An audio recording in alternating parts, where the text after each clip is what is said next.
17 mars. Luc chapitre 2, versets 36 à 52. Il y avait aussi une prophétesse en fille de Phanuel de la tribu d'Aser. Elle était très âgée. Dans sa jeunesse, elle avait été mariée pendant 7 ans, puis elle était devenue veuve et avait vécu seule jusqu'à 84 ans.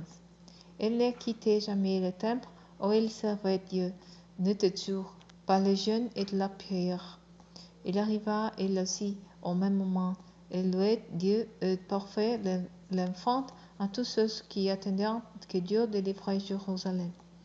Après avoir accompli tout ce que la loi du Seigneur ordonnait, Marie et Joseph retournèrent en Galilée, à Nazareth, leur village.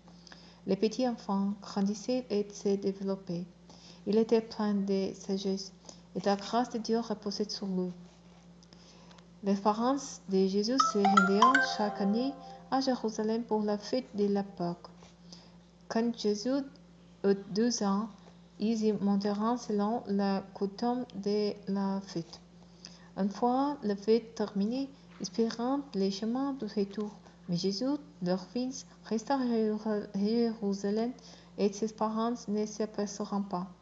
Ils supposèrent en effet qu'il se trouvait avec leurs compagnons de voyage et firent ainsi une journée de marche. Ils se mirent alors à la chercher parmi leurs parents et leurs connaissances, mais ils ne les trouveront pas. Aussi retournèrent-ils à Jérusalem pour les chercher. 3 jours plus tard, ils les retrouvèrent dans le temple, assis au milieu des maîtres.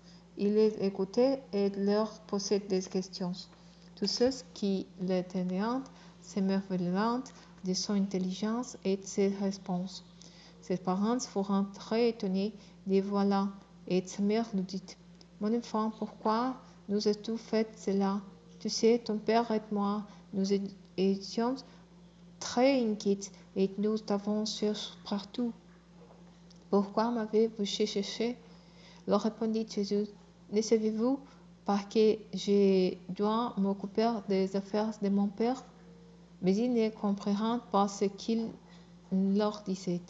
Il repartit donc avec eux et retourna à Nazareth. Et il leur était obéissant.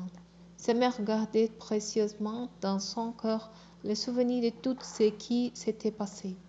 Jésus grandissait et progressait en sagesse, et il se rendait toujours plus agréable à Dieu et aux hommes.